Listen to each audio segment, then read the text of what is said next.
napili kong project ay itong Coristal Road dahil nga isa rin itong concern ng mga katauhan. Sabihin na natin baka meron nga diyang mga taga-kabila na matagal nang sinasakripisyo ng mga karamihang nakapuyo sa bandang upper part ng Barangay Kabantian. So ito completion na lang kasi sa dahan-dahan namin almost kalahati ang natapos.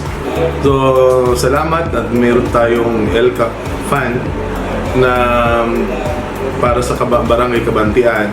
Meron po itong nilaan galing doon sa 20 million na 7 million para matapos na yung Coristal Road. Bakit doon lang naaprubahan? Kasi ito lang portion na lang ng Barangay Kabantian na meron pang mga fruit trees na napapakinabangan pa. Pwede itong tawagin na farm to market route.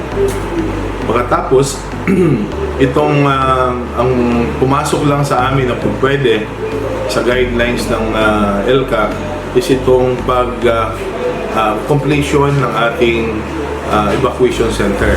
Actually, gym yan, multi-purpose, pero in the event na nangailangan tayo ng evacuation center, iyan na rin ang ating evacuation center. Sa ngayon, roughly 60 to 70,000 kami. 48,000 pala, hindi million. More or less, nasa 60 to 70,000 ang population ng Kabantian. So, ubay-ubay na po. Kaya nga, part ng 20 million, katulong namin ng city planning, kung aanuhin pa.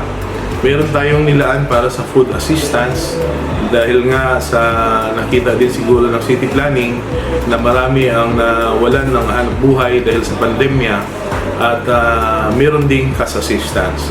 Ang ating mga possible beneficiaries nito ay ating pipiliin lang yung nararapat. So, iyan po ang aming paggagamitan sa ibibigay ng ating national government through the ILG na 20 million sa LCAP. Maraming salamat.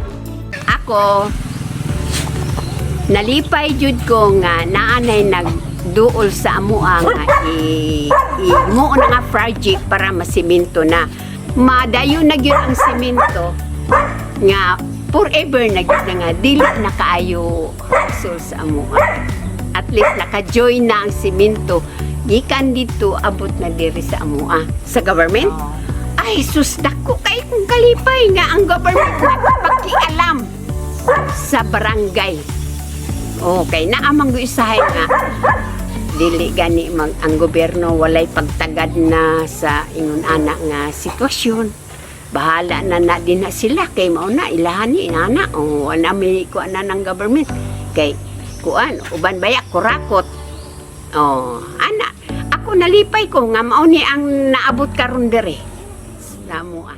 Ako yung kay Kabang kay gawas sa kuan kini man kong ini rap road garan mabalian kag mulji muang spring magkuan kay saray labo nang magulan set kas mga bangag dili mo makuan ba mapunto nga nakalikay ka sa kuan kanal na anak lawom na dito ang lubak.